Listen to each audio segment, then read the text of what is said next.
How we doing, Airheads? Episode 21. This is what, our fifth time filming episode 21? Yeah, it's been Yeah, wild. I was about to Yeah. say, how many It's been episode wild. 21 Yeah, do we have? 21. They just don't get uploaded. They don't get uploaded, but this one on Zoom, it'll be easy enough to upload. No technical difficulties. But on today's episode, we're going to hop into some of the QB moves around the league. Derek Carr, Aaron Rodgers, where's he going to go? Take a look at Lamar, his recent news. Who knows what's going on with him? But we're really going to dive heavy into the NBA, specifically the rise of Mikal Bridges, Nikolai Jokic, Lakers, Cavs talk, pretty much just a whole Western Conference breakdown. But Mavs, yeah, we'll hop on the Mavs, talk about them a little bit. I like that background, Cole. That's new, huh? Oh, yeah, man. I appreciate that. A little studio you got going on in there. Luka right there. Yeah. That is a hell of a lineup. Luka. That's a great lineup. Shaq, Saquon. He's got the shittiest signature. It's just a S and a B. Hey, keep it simple, man. Simple, baby. Yeah. My middle school basketball coach I guess just keep it simple, stupid. I guess he's gotten too many carries. All he can do is SB now. Yeah. But yeah. All right, well, let's just hop right into the NFL. First thing first, Derek Carr got signed the other day, 4 years, $150 million deal with the Saints. I mean, I think that Derek Carr is honestly just extremely undervalued, and he's pretty hated on at this point. The fact they couldn't even get a second or third round pick. But they what just do y'all signed him? Well, I know, but they were going to trade. I know. That's what I'm saying. How they couldn't even get a pick for him. They could. He just had a no trade clause, and he said, "Just cut me." Because that's what he said. He said he didn't want to get. They said that he didn't want to give up draft capital. He's like, I can just get cut. I have a no trade clause, so I can decline. I have a question. I know he led the league in interceptions, right, this past year. No, that was our boy Dak Prescott. Well, wasn't he pretty close or something?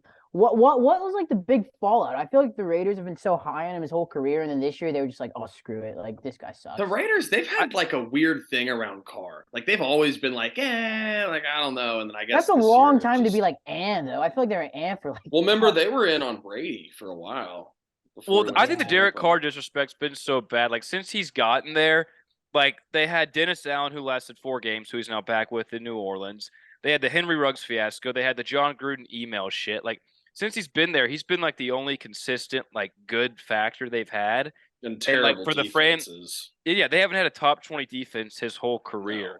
And for the franchise to just kind of dump them. And I think Josh McDaniels is kind of a big reason, too, where they were kind of wanting to move off of. McDaniels probably wasn't in love with them.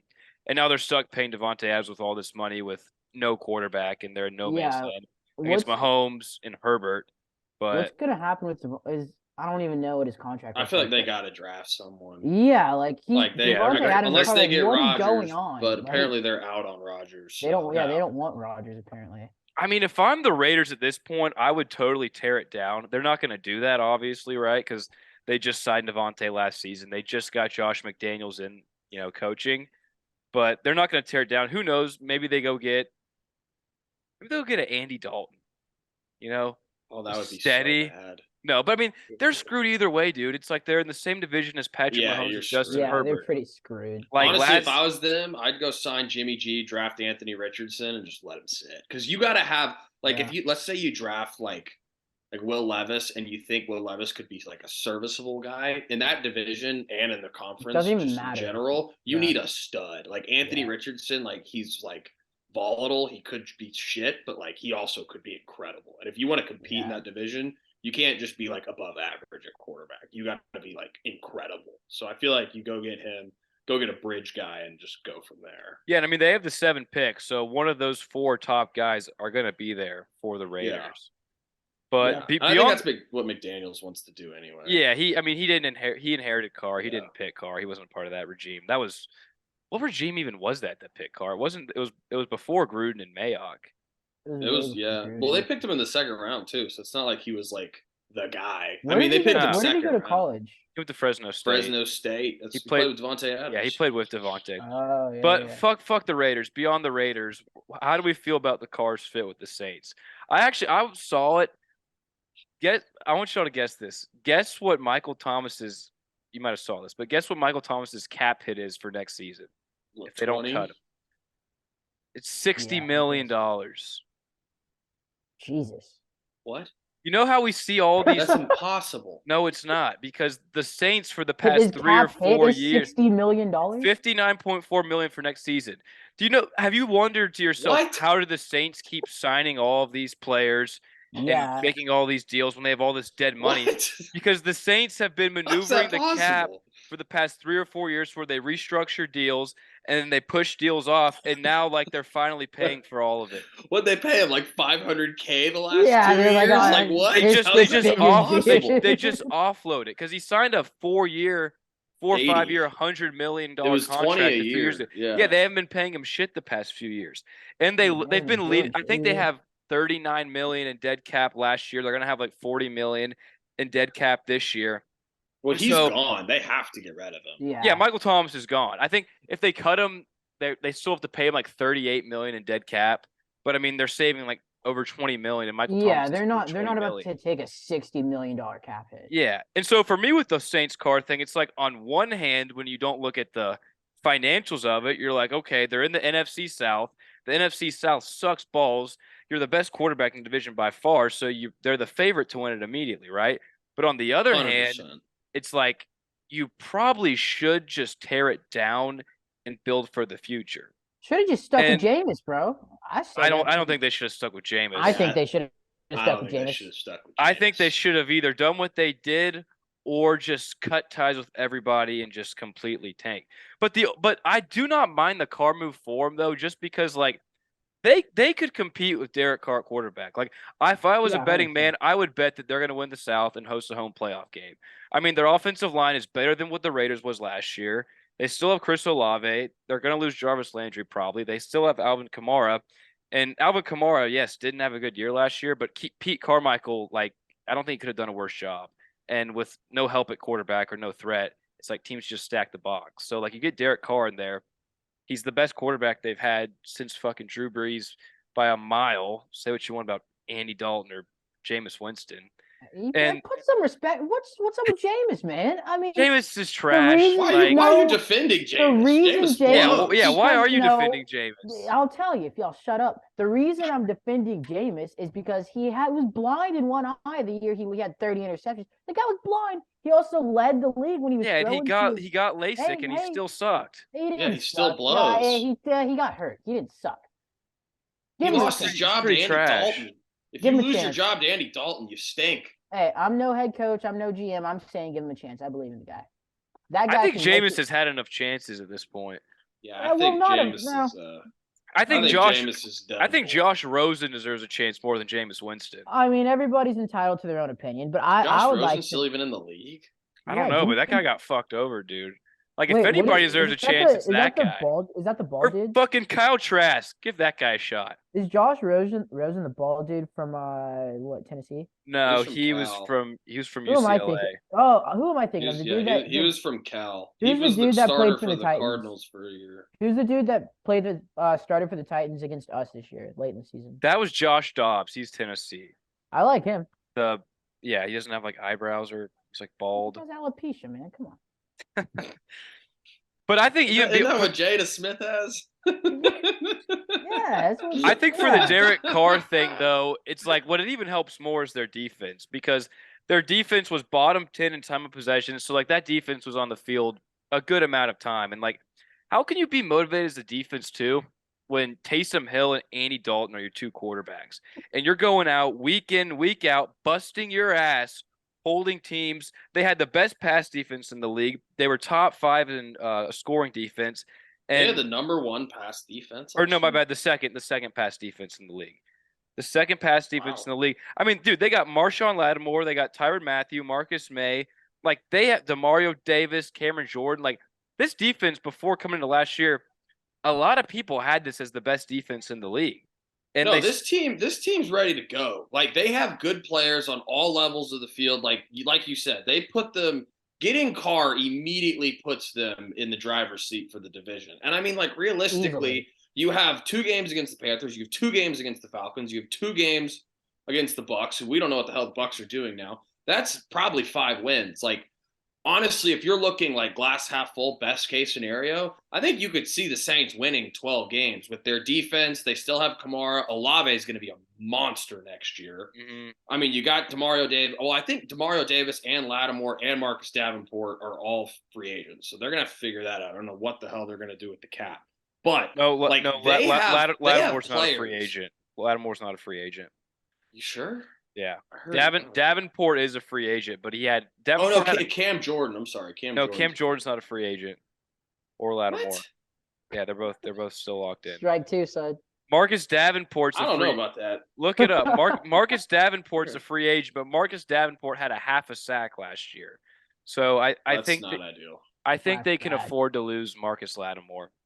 I got a random question for you guys. They're ready to go though. I mean, the division's crap. The whole NFC's crap by itself. I mean, they should win 11 games and be probably a 2 or 3 seed next year. Yeah, and it doesn't even matter because like even if they can just win the South and they can get into the playoffs and they can have a run, like I would like the guy out of I think his name's Condre Miller, the TCU running back. Yeah, they get a guy like that in the 4th round, bro, to pair with Kamara. The Ram shit, their line was a little beat up last year too. But if you can get in the playoffs with a top tier defense, a hungry Derek Carr, and weapons on offense, especially in the NFC, like Philly's about to lose a ton of players. San Fran, Brock Purdy's going to be out for who knows how long. Trey Lance is coming off this injury. Yeah, it's like you said, the NFC is not. It's as wide open. What is San Fran going to do? Like, Brock Purdy's his surgery is Friday. He's going to be out for at least 6 months. I don't know what's going on. I don't know what they're going to do. I mean, they're going to roll with Purdy or Trey Lance. Yeah, but so Purdy's surgery is Friday at 6 months. That puts him in what? September? Like right at week 1. Like right at week 1.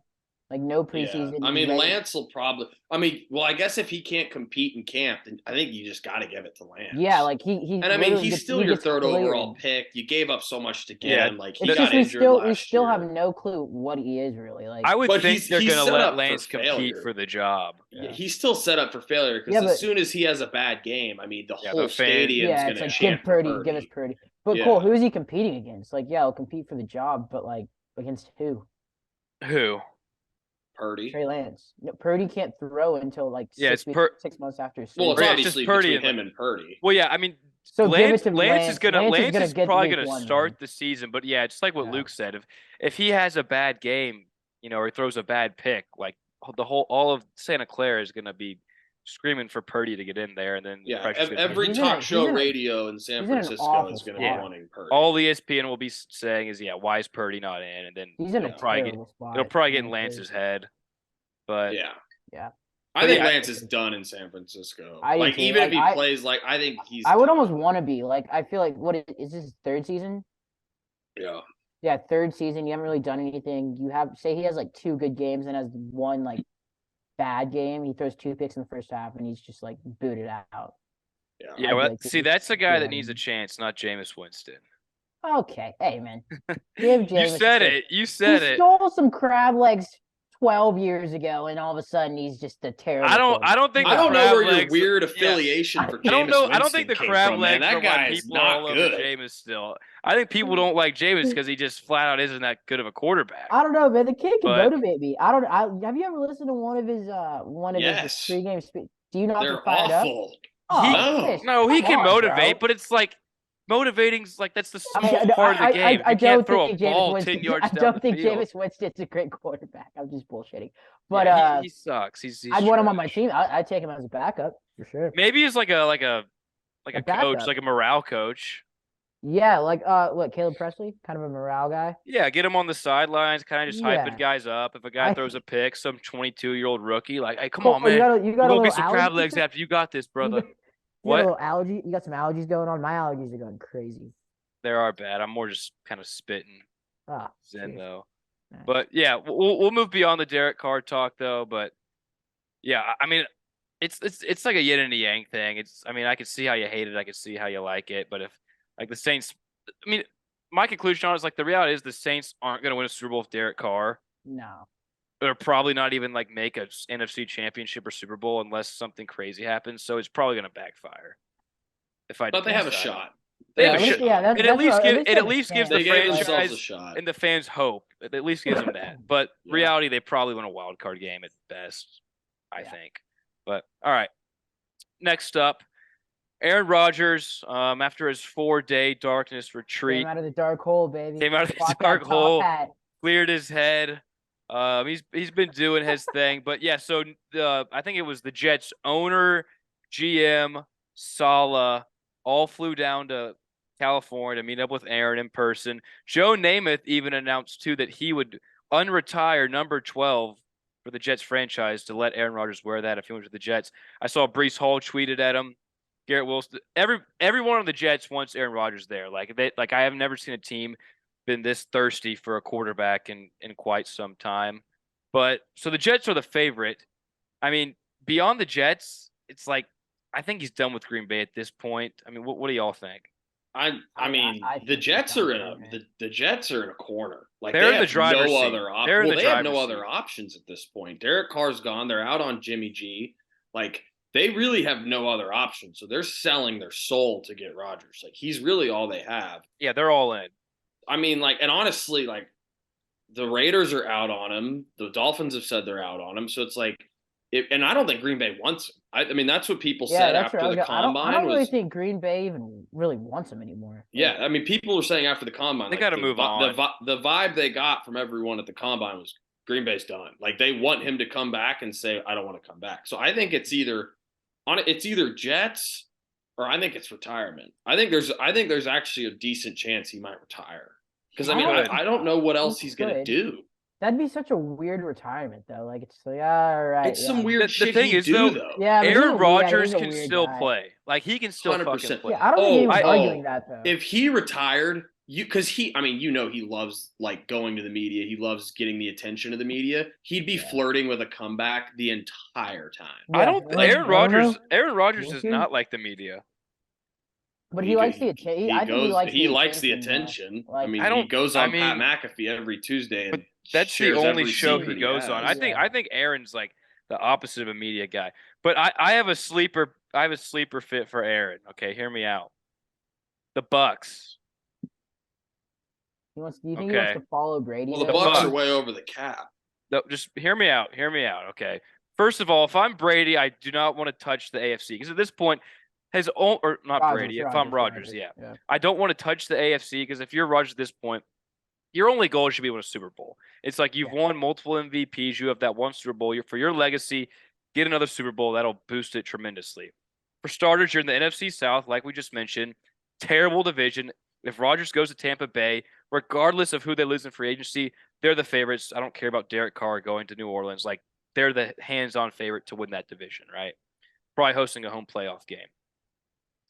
But and there's still so much talent on the Bucks roster. Like Tristan Wirfs was hurt last year. Ryan Jensen didn't play all year. You get those two guys back. That offensive line, in my opinion, still top 10 to 12. You have Rashad White. You have Mike Evans. You have Chris Godwin. And on defense, they have free agents. They're probably going to lose Akeem Hicks, maybe Devontae or Levante David. But I mean, on this defense, they still have Antoine Winfield. They still have Carlton Davis. Shaq Barrett was hurt all last year. Vita Vea is still there. Like they still have good players. Like I think if Aaron went there, like no one's talking about it, but Tampa Bay roster wise it still is a pretty decent roster. I mean that offense, skill position wise, offensive line wise, health pending is still a very good offense. It's a good spot. It's just I don't know if the Packers would trade him to the NFC. I mean, if they don't have another option, but I mean the Jets are so bought in that I mean I feel like it's just Jets or bust because I don't think they're going to trade him to the NFC. And the other thing is the Bucks are way over the cap, so they're going to have to make moves if they want to get. Well, look at the New Orleans Saints, man. They could just keep pushing that shit back till about 2028. But I don't think they're going to pay Chris Godwin $80 million. They probably will. No, I don't think they will sign him. I was taking a look at all the options out there for him, and the Jets are obviously like the fit. Like that's where he should go. But that was like the one option that I kind of did intrigue me beyond the New York Jets. But let's say that the Jets do acquire Aaron Rodgers. Where does that put the Jets in the pecking order of the beast of the AFC? Because we have Chiefs, we have Bengals, Bills. You know, where does that land the Jets? I would say it still goes Chiefs, Bengals, Jets, Bills. I think you make a case. I think you definitely do Chiefs Bengals, and then I think after that it's fair game. I don't think. Well, I mean, Buffalo showed weaknesses all year. They got exposed in the playoffs. What do y'all think about They're way over the Josh cap. Allen next year? What does he got to do? He's got to make a playoff run. Is what he's got to do. But he's cut down on dumbass plays. Yeah, but I mean, like if Rodgers is, I mean, I think the Jets would I think they would definitely compete for the division. I mean, they'd either probably they'd probably win that division, or they would be like the 5 or 6 seed, and they're going to be a nasty team to play because they're getting Breece Hall back. Their offensive line, maybe who's their left tackle? That big ass dude from Louisville, Mekhi Becton. He didn't play at all last year. If he comes back healthy, they got the running game going. They have a monster defense. They've got they got Garrett Wilson, Elijah Moore, Corey Davis. Like Garrett Wilson looks like he's going to be a wide receiver 1 eventually. Like they have everything. I think Garrett Wilson's already arrived as a wide receiver 1. That guy's a dog. Yeah, I would agree. Oh yeah, and then dude, if Rodgers goes there, he's going to pepper him too. Mm-hmm. So like. I mean, the Jets are set. Like, if they were to get him, I would put them as the 4th best odds. I would still put the Bills ahead of them just because we've seen the Bills. They have continuity, and but I think after that, I think Jets are 4. Yeah, I don't know how you don't. And it's like it makes so much sense. I don't know if Aaron's like a New York. I don't think he's a New York guy at all. But based on going to win, like you said, this defense is fucking young and hungry. I think Saul is a great fit with that team. And I mean, even last year with Zach Wilson and Joe Flacco, like when Breece Hall was in there, like that running game was fucking popping. Oh, Breece Hall's a monster. He's a monster. Aaron, you could drop Aaron in there, and that offense just tremendous, or just also like tremendously. Cool. I would agree he's not a New York guy at all, but realistically, go there for a couple months, try to win a Super Bowl, then just go right back to winning. Yeah, he's not New York. But you're going just to win, just to play football. I don't think he's like a Green Bay guy either. So like you can just go. Oh, he's a Cali guy. Yeah, just go 100%. Play football for a couple months and then just. No, but I mean, I think he gets the vibe too that Green Bay's done with him, and if he goes to the Jets, like not only is like he's going to be playing pissed off, like he's going to have a chip on his shoulder again, like he had when he got drafted, 25th overall when he's supposed to go first. Like he's going to be pissed off. He's like, I just won 2 Super Bowls or 2 MVPs in the last 3 years, and y'all don't want me anymore. Like I'm going to go to the Jets. I'm going to do what Brett Favre didn't do when he went to the Jets. I'm going to turn this crap franchise into a great team. And I think if you get that Aaron Rodgers and he's bought in and he shows up to the offseason stuff, he develops chemistry with Garrett Wilson, that team could be nasty. Because that's the thing with Christian Watson. He didn't come to any of the stuff in the offseason. And then finally, after like 9 games, him and Christian Watson were unstoppable. Romeo Doubs was great till he got injured. I mean, him and Lazard were always great. Like if he's actually bought in and pissed off and comes to the offseason, I mean, Aaron, him and Garrett Wilson can get rolling by week 2. That's going to be nasty. Let's not forget about Elijah Moore too. Like Elijah Moore, I think is still a guy that could be a solid ass number 2 receiver in this league. I mean, the fact Garrett Wilson, what he put up, 1,200 yards with the Mike White, Joe Flacco, Zach Wilson trio throwing to him. Garrett Wilson's a beast. Like the sky, if he gets Aaron Rodgers in there, the sky's the limit. I mean, fantasy wise and just real on the field. He's one of the most shifty receivers in the league. That guy, he's a beast. Juke someone out of the. He's an absolute beast, and that defense is so damn young. But yeah, it's like that is the perfect fit. It's like Aaron's probably got 2 more really good years, and then probably after that, write him off. But that's all they need. Get him in there for 2 years. He fits the timeline. But going beyond Aaron Rodgers, speaking of timeline for quarterbacks, Lamar Jackson. Very recently, the Ravens gave him the non-exclusive franchise tag, which we never really see ever. But what it means is that if he signs it, which I don't think anybody thinks he is going to sign it, but if he hypothetically did, they would pay him $32 million to play this year. He's not going to sign it. I don't think he's going to sign it. Option 2 would be any team could trade for him, or no, not trade for him, sign him to whatever deal they would like, and then Baltimore gets 2 first-round picks. And he has till week 10 to sign this contract, the $32 million. Any team would, so he would, team would trade. Week 10 of the NFL season? Yeah. So really? Lamar technically could go into opening day still unsigned on the Ravens, and let's just say, for example, fucking Dak Prescott, just an example. Dak Prescott gets hurt week 3. The Cowboys could go out and sign Lamar week 3. And then we give them, do we give him the pick? Yes. Yeah. Any team that signs him would give the Ravens 2 first-round picks. But I think Lamar Jackson with the Jets would be like a dream fit. He fits the timeline a lot better than Aaron Rodgers. I mean, he's in his prime right now. And I mean, it's a weird situation. Like, I understand the Ravens not wanting to pay him because you could be signing damaged goods, and he has been getting hurt. And no quarterback has ever had this many carries 5 years into his career. Like, the amount of carries he's had 5 years in is absurd. Listen to this. So, Lamar Jackson in 5 seasons has 727 rush attempts. In Michael Vick's 13-year career, guess how many rush attempts he had?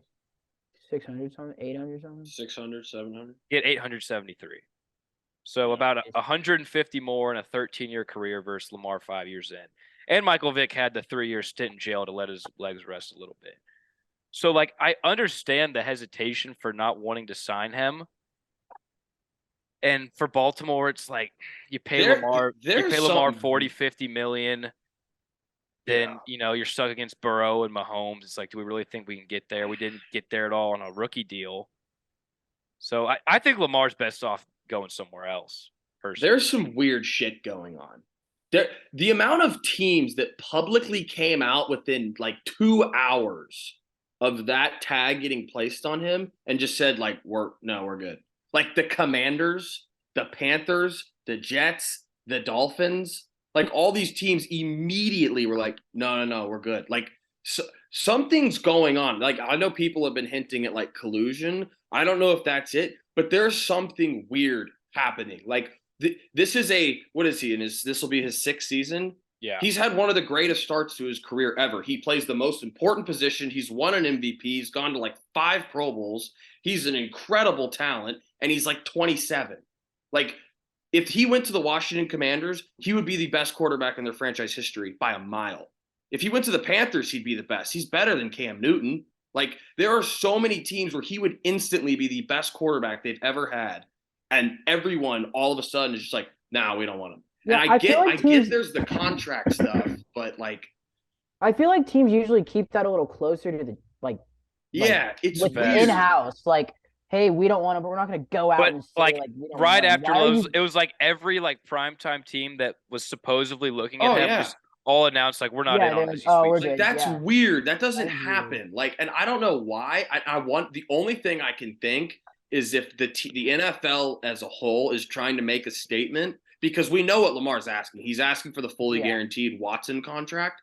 Yeah. And I wonder if the whole league's trying to make the statement like, no, like that's an anomaly. We're not doing this. I think that's exactly what it is. I think it is too. Like, I feel like it's a whole league thing where they came out and said no one is going to pay this guy. Yeah, and they're saying that the Browns cannot dictate what quarterbacks should get paid. Because like Deshaun Watson, they gave up what, 2 first-round picks, a few more day 2 picks for Deshaun Watson after all of his off the field trouble and gave him a fully guaranteed contract. Like if anyone should have got that, it should have been Lamar. It should have never been Deshaun Watson. Yeah. And for like owners of teams and GMs, it's like if we have to pay these QBs fully guaranteed contracts, it makes their jobs 10 times harder. So I think that's the only logical explanation it could be, is that they're all kind of in the same boat here. Like, hey, if we want the long-term future of that benefits us the most, we can't cave in and give Lamar this 5-year, 250 or whatever he wants, like Deshaun has type of contract.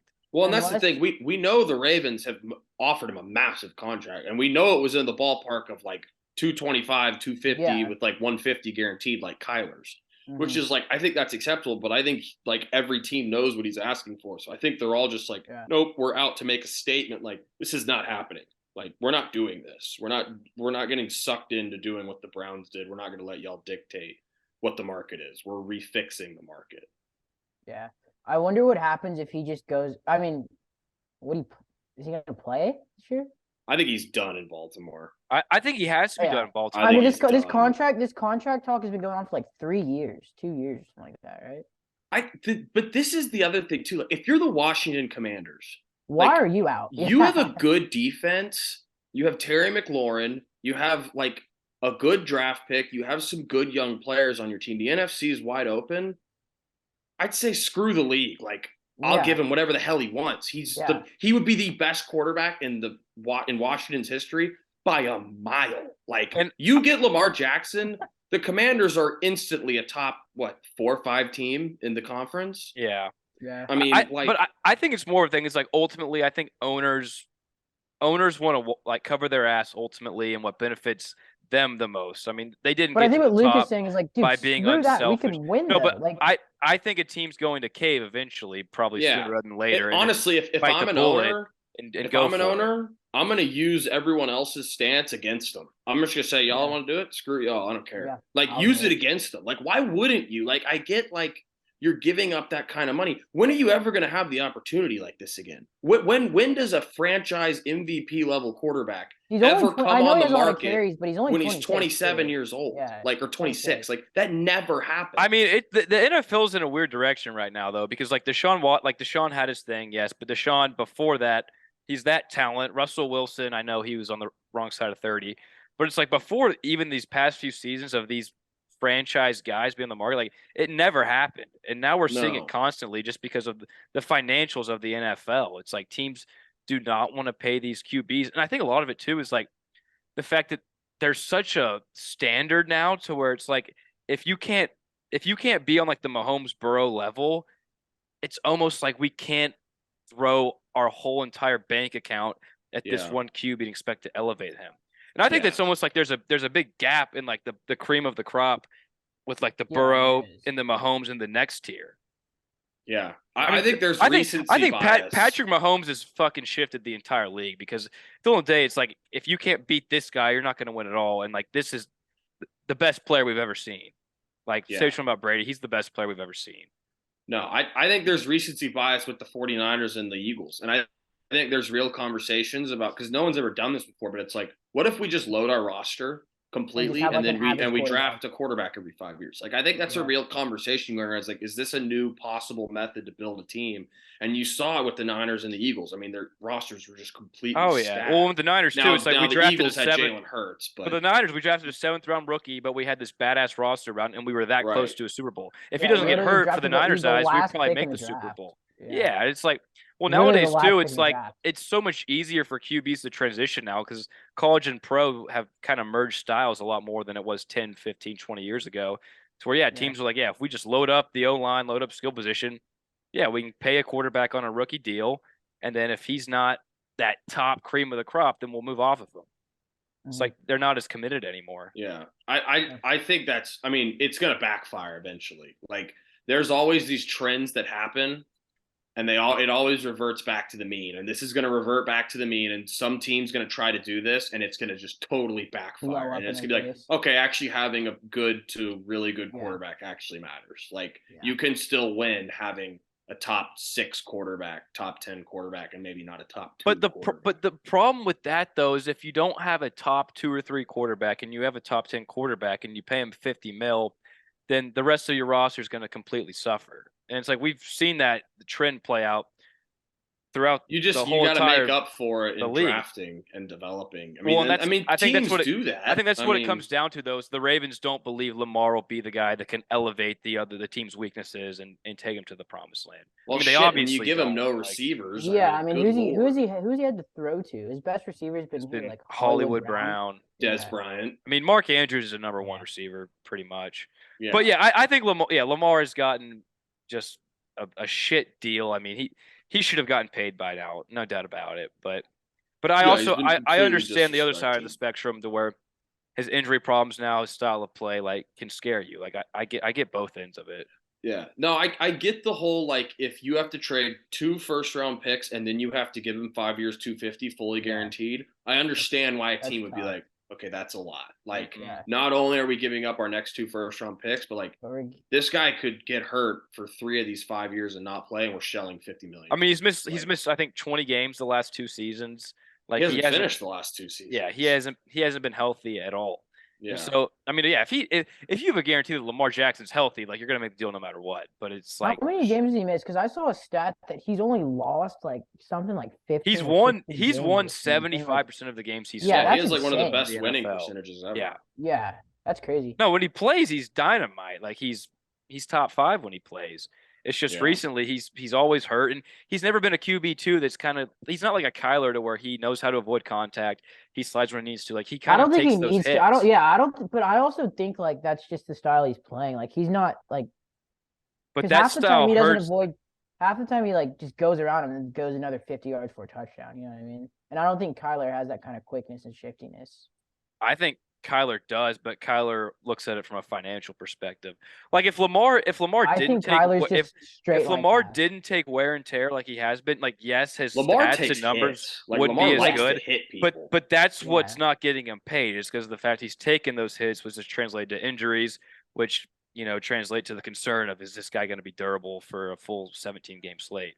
Which at this point, it's really fair to question if he is going to be. I think there's an aesthetic factor too. Like, I mean, Kyler Murray runs a lot, but you watch Kyler Murray throw a ball, you're like, Yeah, damn, that guy can. He's got a beautiful form. got Like, that's that guy the can thing. sling Yeah, it. And if then you Lamar- watch Lamar, and you're like, Yeah, it's all right. if Lamar can't take it and run, like he's not that effective with QB.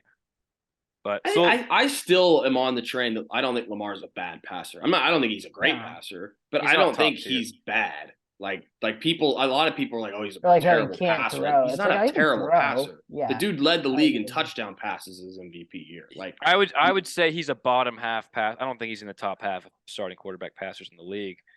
But I think but he's middle of the pack for sure. I would say he's bottom 13 or 14. But that's the whole thing with Lamar Jackson is he can run like nowhere better than Vic, better than any QB we've ever seen. And so like that's what you're paying for. That's what you expect to get from him at QB. But so let me final pick.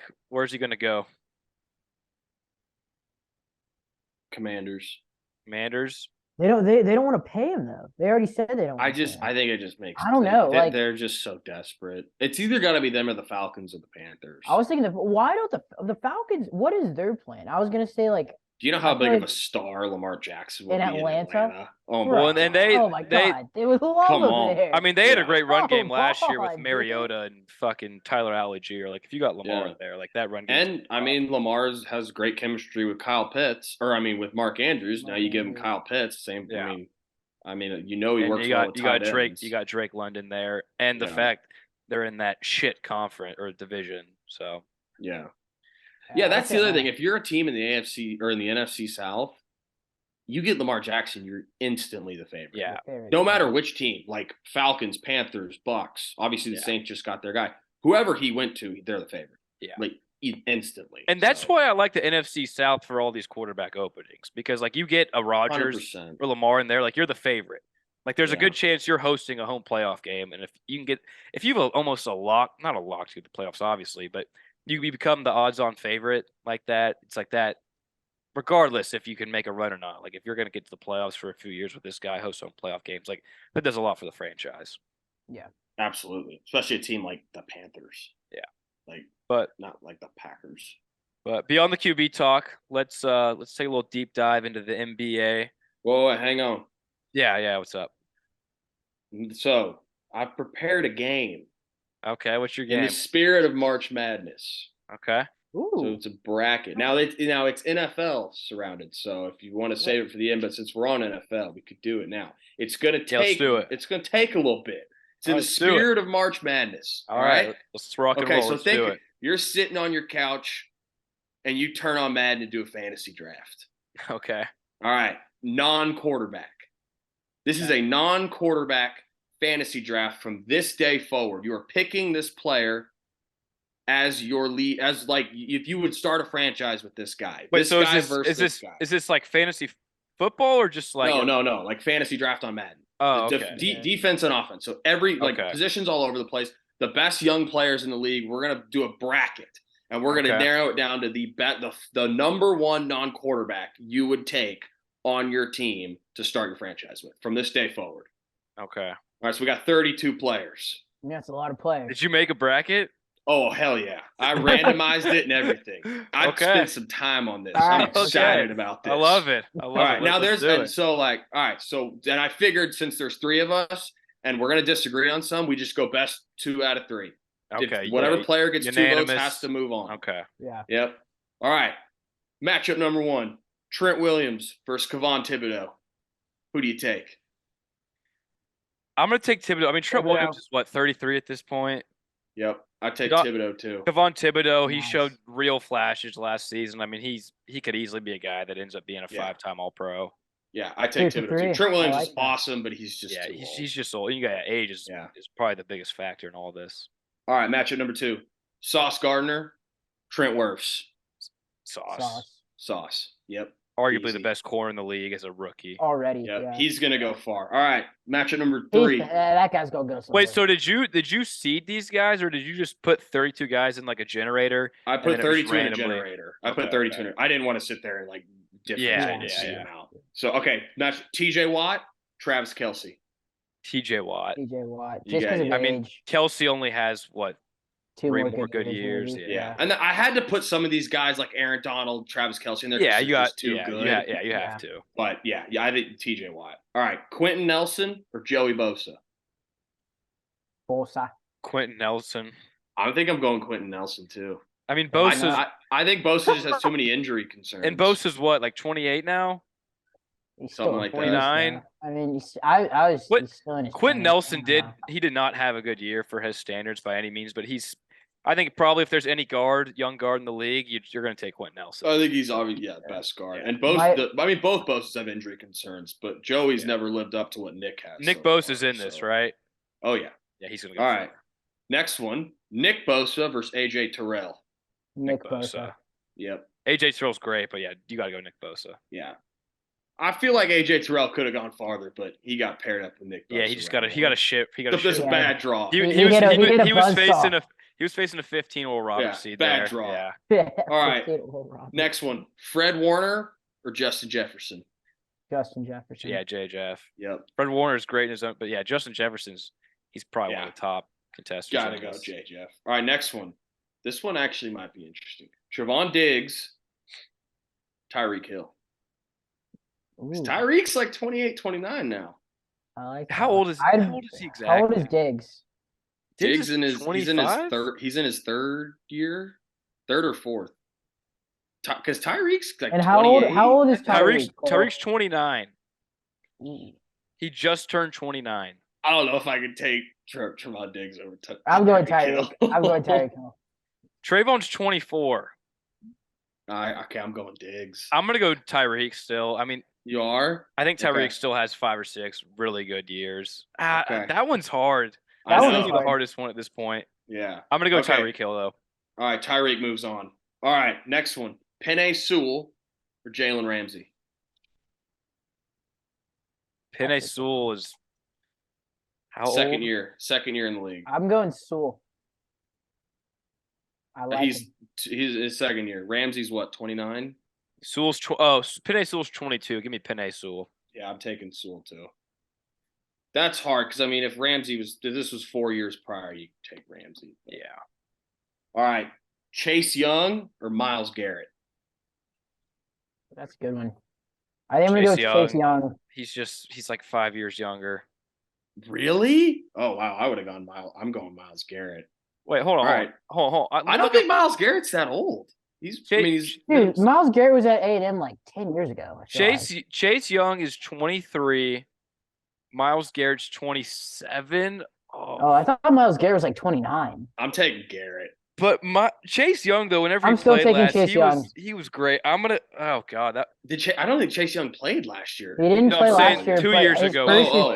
His rookie year, he was really good. I'm gonna go Chase Young. I'm gonna go Chase Young because I know I'm gonna get him 4 more years than Myles. All right, Chase Young advances. That's an upset. I thought that was gonna be a Myles Garrett sweep. Well, I think who was the team that went far in March Madness yesterday with Doug. Fucking what? I know who you're. St. Mary? No. St. Joseph's? It was St. Was it St. Joseph? Wasn't it St. something? I think it was the guy. Oh. I know who you're talking about. That Doug guy. Yeah, Doug McBuckets. Yeah, sure. I think it might have been St. Joseph. I don't know. It was I don't know. Yeah. Some tiny school. Anyway, go ahead. All right, next one. We got a real barn burner. Dexter Lawrence versus Creed Humphrey. Dexter Lawrence. He was arguably the best nose tackle in the league last year. Creed Humphrey's great, and they're probably what's the age difference? They're probably right around the same age. I'm going Creed Humphrey. I think he's the next Jason Kelce. Yeah, I'll go with give me that Creed boy. We're going Creed? I All like right. Apollo Creed. Yeah, that's exactly where I was going. Apollo Creed, he's got a good gene in him. All right. Creed advances. All Yeah, right. yeah. George Kittle or Pat Surtain? Oh, Pat Surtain Pat easily. Surtain. Pat Surtain. Yep. I'm going right there. Love too. Kittle, All right. but he's like 31. This one's hard, but it's not because of the age. Aaron Donald or Aiden Hutchinson? Aiden Hutchinson. Aaron Donald's a beast, but I'm Aiden going Hutchinson's Aiden gonna- Hutchinson. I am Dude, too. he's gonna I be mean, a dog. Aaron Donald's what, 30 probably? Yeah. Well, and he's I mean, like Aaron flirting Donald with almost. retirement Aaron all the Donald, yeah, time. he almost Yeah. retired like last Aiden year. Hutchinson's like 22. Yeah, you got to go Yeah. Aiden Hutchinson. All right. Jamar Chase or Chris Jones? Jamar Chase. Jamar Chase. How old is Chris Jones? I Don't don't think care. he's that old. I'm going Don't Jamar care. too, but Where's Micah in this? Micah's probably gonna win this for me. Honestly, that's I had a feeling who was gonna take this. Micah's up next. Micah or Austin? Chris Jones is 28, by the way. Okay, I'm taking Jamar then. Okay, Eckler or Micah? Micah. Yeah, go ahead and advance that one. All right, this is an interesting one. Kyle Pitts or Zach Martin? Kyle Pitts sucked last year, didn't he? But Zach Martin's like Did. Zach Martin has only a few more years left, probably. I mean, he's 32. Granted, Kyle Pitts had no one mean- throwing to him, but he was so. I mean, Zach bad Martin last was in the year. Johnny Manziel draft. What was that in like 2014? Zach Martin's 32. He'll be 33 in November. I'm gonna go Pitts. Pitts is 10 years younger than him. I just don't know. I don't know if Pitts. I don't know. Zach Martin's so good. But Zach Martin only has like 3 more years of being elite, probably. Yeah, but what if Pitts is never elite? Like he hasn't done anything. I'll bank I'm gonna on go the upside of Pitts. Pitts. I think you got to take the age. I'm going Pitts. And Tristan Wirfs, what was that one matchup? It was Wirfs versus Sauce. That Tristan Wirfs would have gone far if he wasn't against Sauce. Yeah, some of these guys got bad draws. All right, last one for the round of 32 is Stephon Diggs versus Cooper Kupp. They're similar in age.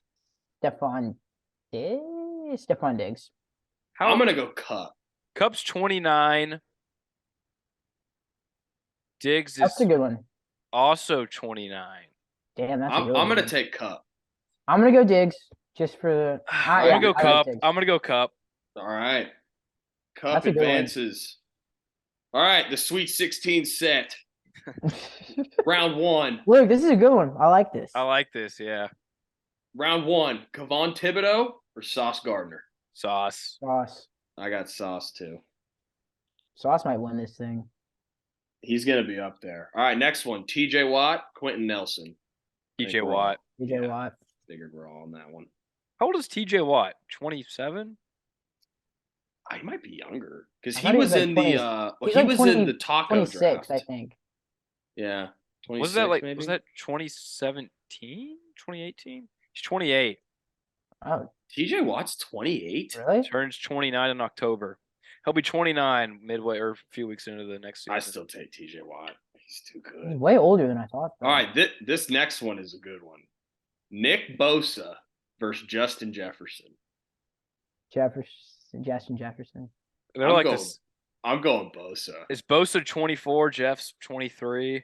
So they're both like almost the That's same a age. battle of heavyweights right there. I gotta go Bosa just because he's a DN. I'm gonna go Bosa too. I mean, just a DN. God, that hurts my heart. No.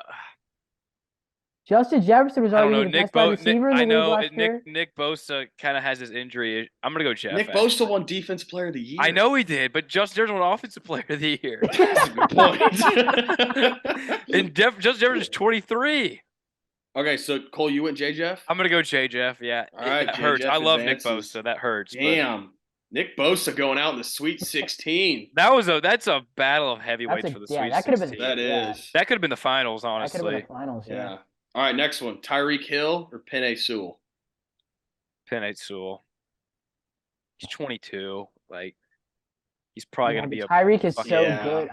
I'm gonna go Sewell, but I could also. I could go. I'm gonna go Sewell, but I could see Tyreek Hill like randomly winning Offensive Player of the Year next year or something like that. Oh, he easily could.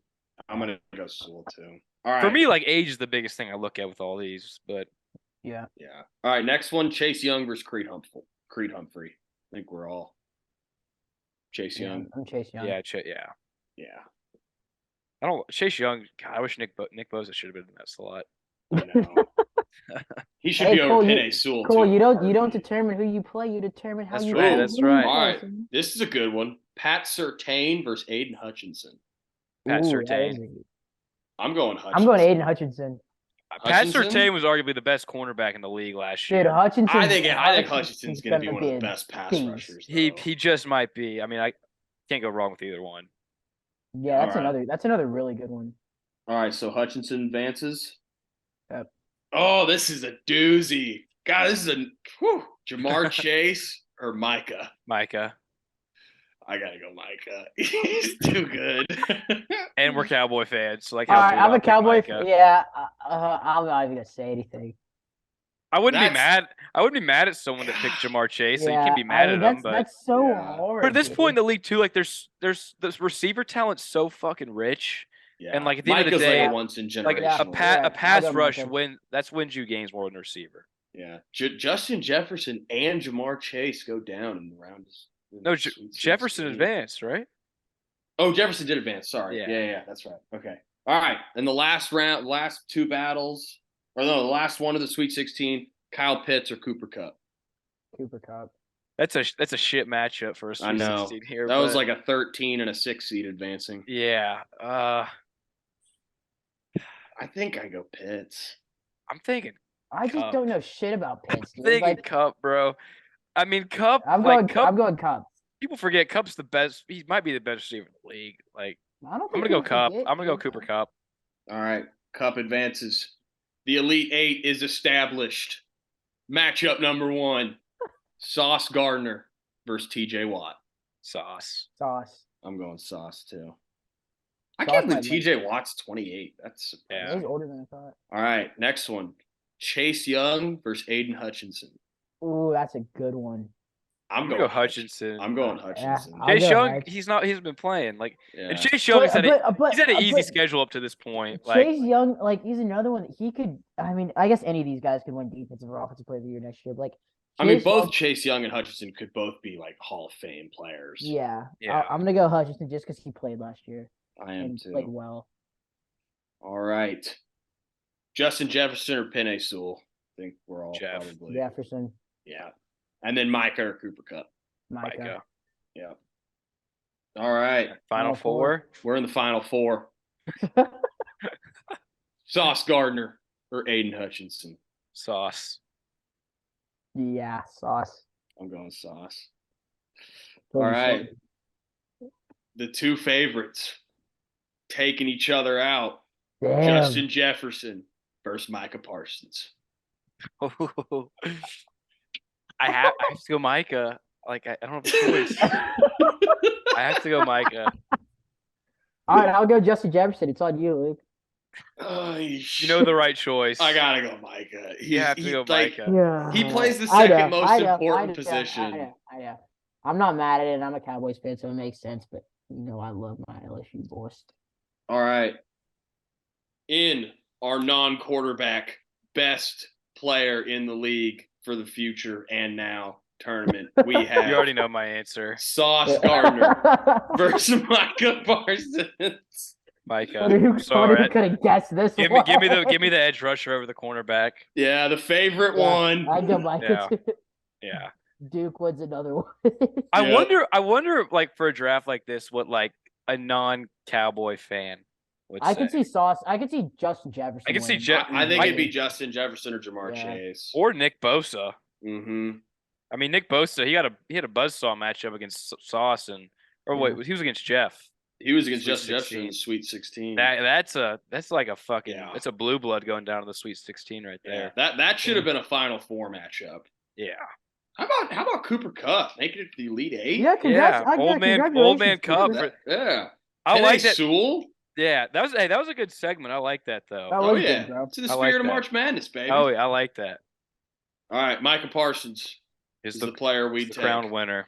Yep. Congratulations, Micah. Congrats. All right, well, Luke, hell of a fucking March Madness bracket there, bud. Thank you. I liked it. That was fun. That was a lot of fun. Yeah, that was fun. That was good. All right, well, next up, hopping in the spirit of the NBA. All right, first topic of discussion here.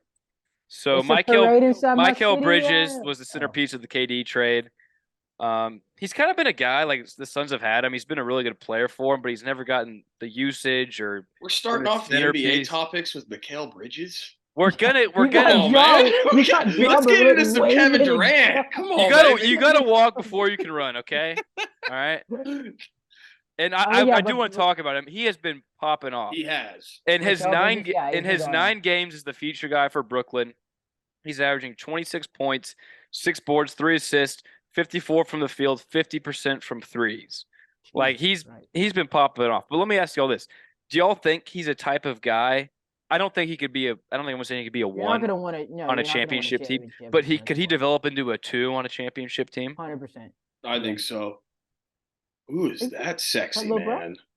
Oh, Yeah, 100%, dude. I think you can see like, because on Phoenix he was strictly a 3-and-D guy, pretty much. Like, yeah. run Well, to the and there corner. wasn't a lot of And option the, for him. Yeah, Because they you had weren't Chris running a lot. Yeah, they Paul. weren't running a lot of options, Yeah. or offense around him either. And Well, I think yeah. now he's able to literally just play his game. And if you look back at like how he played in college, he's playing the exact same way now. And like, I think it just shows what happens when you're in like the right scheme and fit and system for Yeah. how you play. It just works out. No, I think because in Phoenix it's like he couldn't be the centerpiece of the offense like Chris Paul. He couldn't be the distributor. He couldn't be the go-to scorer because you have Devin Booker.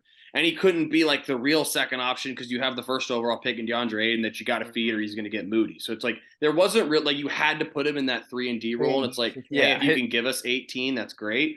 Now he's, I mean, just here, go for it. I think he's an all-star next year. I do too. I think, and I mean, the volume's going to be there completely. Yeah, dude. Yeah, and with Phoenix the whole time too, it's like you're our defensive Swiss Army knife. Like, but yeah, there's not enough shots to go around. Well, and I think something else too. It's like, yeah, the volume's there, and I mean, it's a small sample size so far, but he's still shooting very efficiently. Yeah, like the efficiency has not dropped, which is really big. He's shooting since with Brooklyn, he's shooting 50% from 3. Yeah, I mean, that's obviously going to dip a little bit, but it's like still like. Yeah, I mean, once teams, they get more tape on him and like actually see him as the piece of the offense. But listen to this. So I honestly think, I'm not saying that he's Kawhi Leonard by any means, but I think he is can be somewhere between Chris Middleton and Kawhi Leonard, whatever is the median of that. So Chris Middleton, a borderline all-star, Kawhi Leonard, a Hall of Famer. I think he's already at the Chris Middleton level. Yeah, I would kind of take him over Chris Middleton right now. Listen to this though. I'm going to compare him to Kawhi Leonard's first 5 years, and I'm not saying that Mikal Bridges, Kawhi Leonard, but it's kind of fucking freaky when you look at their numbers and their physical attributes the first 5 years. So Mikal Bridges is 6'7" with a 7'2" wingspan, defensive player of the year candidate last year. We all know he's a great lockdown defender, which is what Kawhi's always been. Kawhi's 6'7", 7'3" wingspan. So physically they kind of match up on the same level there. But so listen to this. So Mikal in his first 5 seasons, 50% from the field, 38% from 3. Kawhi first 5 seasons, 49% from the field, 38 from 3. And the thing with Kawhi was like just he didn't get the volume his first 5 years. He was playing with the Tim Duncan Spurs team, was kind of the young man out there. But like, is there a chance that if the Suns don't win the finals, like this trade's gonna blow back on them really bad? Because like their timeline's right now, and they gave up Mikal, who we all think at this point is a future all-star. They gave up all their depth. Cam Johnson, all of their picks. Too. Yeah. Cam Johnson is the ideal, 3-and-D just sniper that you'd want on any team in today's NBA. Yeah, I think Phoenix has a longer runway than just this year, though. I think Phoenix has a 3-year window. Yeah, I mean, it's as long as KD's good. It's like 38. He's 38. Well, Chris Paul. I mean, Chris Paul. He can do what he's doing for like 2 more years, though. Chris Paul is still a great facilitator, and that's what I'm saying. He can facilitate 2 more years. The general of the team, but he's not going to be this. He's definitely not the same scorer as he once was. He's averaging I think like 14 points this year. His role is literally to be a true point guard. Just facilitate the offense, make sure you're not turning the ball over, and keep everybody in line the best you can. Yeah. But I would say they have 2 years. I don't think they have to win it this year, but if they don't win it in the next 2 years, then let's trade. blew up. I think it's kind of unreasonable to ask them to like demand them win it this year. I mean, you traded for KD at the deadline, so it's like as if they make a deep run, they take, let's say, I mean, I don't think the Nuggets are going to get it, but let's say they make. I don't think the Nuggets. I don't even think the Nuggets will make it out of the second round. But like, let's say they run into Golden State, or they run into the Clippers, or they run into the Mavs, or they run into Denver, or whoever. And it's like, they fight them harder. They make it to the finals. They lose to the Bucks. I think that's a successful season. And then you look towards next year and you go, okay, now they're the odds-on favorite. Yeah. So what you think? You think it's just the chemistry for them playing more together that'll make them that? I mean, I feel like KD's like, if you could pick any player in the league, KD's probably the most seamless fit on any team. Like, he could play off the ball, he could run the offense. I think that's a really good counter argument, is the fact that like they fit so well already. Like you can plug and play KD. Chris Paul went out and said, and they were like, I think a reporter was like, "What is like going to be the hardest thing for KD to intertwine with the team?" He was like, "Kate, like just give him the ball and let him do his thing, basketball.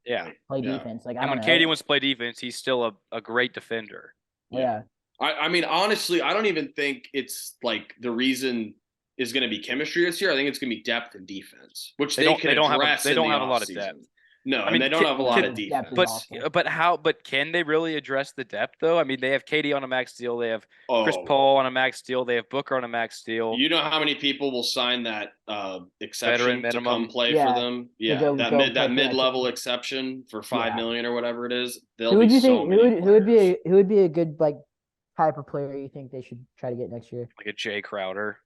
Yeah, they just traded him though. They traded him. Jeff Green. I don't know. Yeah, just some old like that. Marcus Morris, some old wing defender that can play 3 and D. Yeah, because I mean, we even saw the game against the Mavs the other night. Somebody like Maxey would be great. That Wainwright guy, y'all know that Wainwright guy for him? Yeah. It's like that's their backup. They don't have any depth right now at all. No, their depth is awful. They got lucky. They stole Terrence Ross from us. Yeah. But I actually saw this. I think it was some Mavs insider guy tweeted this. The Mavs are honestly lucky that we got Holiday instead of Terrence Ross, because Holiday is kind of a knockoff Dodo, and Terrence Ross is a knockoff Tim Hardaway Jr. And the Mavs do not need any more offense right now. We need defense, and that's why I never got Terrence Ross is not a good defender. He's a shooter. That's all he is. He's a shooter and a dunker. And like we did not need that by any means. But so we're on the same page. Mikal Bridges looks great. He's probably got a real bright future in this league. Yeah, this is a great spot. That's the thing too that like all of these big trades we see in the past 5 years, like when they trade these stars, like I mean, even Lauri Markkanen last year, like no one thought Lauri Markkanen was shit. Too. And he's kind of turned into the he probably shouldn't have started in the All-Star game, but he did. But I mean, he's an All-Star type of guy now too.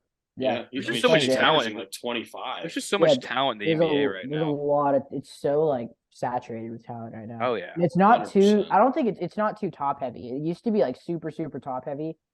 And then there's a big drop off. And obviously you still have the guys that are the best players in the league, but there's still so much depth of talent in the league. Yeah. I think the Mikal Markkanen thing just goes too. Is like there's probably a lot of guys out there that just if they get the right opportunity, like they can turn into that borderline all-star type of guy. They just need to be in the right place. Yeah, I agree. But Mavs are down 16 at halftime. I was gonna ask you. I saw you down 16. That's what I've been watching. I have it on. Are Luka and Kyrie both playing? Yeah. I don't. This is what I was telling you guys. I don't think this was a great Obviously, if you can get Kyrie, like. Well, okay, we scored 43 points in the first half. It's 43-59.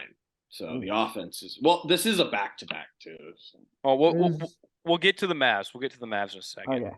But before that, Nikola Jokic, he's currently the favorite to win his 3rd MVP in a row, and with those kind of awards, obviously comes lofty expectations. Is it boom or bust? Like, does he have to make the finals this year? If not, where does this leave him? I mean, in the history of the league. So Moses Malone has won 3 MVPs. He won a title his 9th year. Jokic is his 8th year. Larry Bird, 3 MVPs. He won in his 2nd year. Magic Johnson also won 3 MVPs. He obviously won it in his rookie season. But it's like, at what point does it get to where it's like, okay, Jokic, like you're a 3-time MVP in a row. You're a great player, but when does that translate to postseason success? And he has been great in the postseason. And Yeah. he hasn't had the best roster around him, but like this is the year the Nuggets are the 1 seed. They have the most depth in the conference. Jamal Murray's healthy. Aaron Gordon's a borderline all-star this year. I mean, like what does he need to do? I think it's so hard because it's not like his game is one dimensional at all. Like he's doing everything you need him to do. He's passing, he's rebounding, he's scoring. But like, yeah, like you're saying, the postseason success isn't there. I think this is his year to make a little bit of a run because, like you said, he had the injuries the past year or 2 years. Everybody's healthy this year. He has depth to do it. He's got the team to do it. He's a 1 seed. He's got to host the home game. I think this is his year that he needs to make some sort of run. The thing with Jokic is like, if they don't win the West this year, is anyone gonna be surprised? No. Like if they were to lose to Phoenix, or even if they lost to the Clippers or the Warriors, or even the Mavs, like right now they're the second favorite to win the West after the Suns. Yeah, I mean, like I don't even think anyone would be surprised. Like you're saying, Let's if say they lost the Warriors, if they lost to the Mavs, like I wouldn't be that surprised. And the Warriors, I could see heating up in the like. Dude, they could match up with the Warriors round 1. Yeah, if the Warriors, I mean, the fucking Lakers. Yeah, I'm still on the Lakers bandwagon. I think if the Lakers match up, if LeBron and AD are healthy and they match up, I got the Lakers in 6. Yeah, it obviously in 6, not even 7. Not even 7. We ain't even getting back to Denver. We finish it in LA. But it's like this is just so weird because it's like have you seen Anthony Davis? Davis balling out. He's been balling. He would drop 35 and 18. But what is it then? Because if a guy wins 3 MVPs in a row, he has a Jamal Murray who he's been hurt, but Jamal Murray he's a borderline all-star guy. Yeah. Aaron Gordon's been a borderline all-star guy. Michael Porter is another great player. Like they have depth. Like what is it? What does he need? He needs defenders, and I think it's just hard because once he's okay. So him and Luka play they're very similar, except Luka takes initiative to score. Jokic lets the game come to him. Like Jokic has so many games where he only takes like 9 shots. Well, he's also playing a complete different. He's also playing a complete different position too. Like Luka, 100%. Luka is bringing the ball up the court. Well, now they have Kyrie, but but Luka looks to score. Like Luka, what does he average in the playoffs? Like 38 points a game. Like when he gets into the playoffs, he's like, I'm about to kill you. Like, but I think that's what makes Jokic good is that he's a center that can do everything. Like, but that's the thing. I don't think that makes him good in the playoffs because it's great in the regular season when you have 82 games and you got teams resting and some aren't, and you're playing the right type of basketball to win a lot of games. When you get into a playoff and you need it's like you're supposed to be the guy, dude. No one is gonna pick. And Nick Wright makes this point all the time. He's like, really? Why is Jokic the best player in the league? Tell me, would you take him if you needed a bucket? No, you take Kyrie, Luka. Yeah. You take Devin Booker. Like you take KD, you take Kawhi, you take Bron, you can name Giannis, like 10. You can name Tatum. like 10 to 12 players you take over. I think you take at least 10 over him, and that's the thing when you get into the playoffs and you need him to go on that dominant run. That's not his game.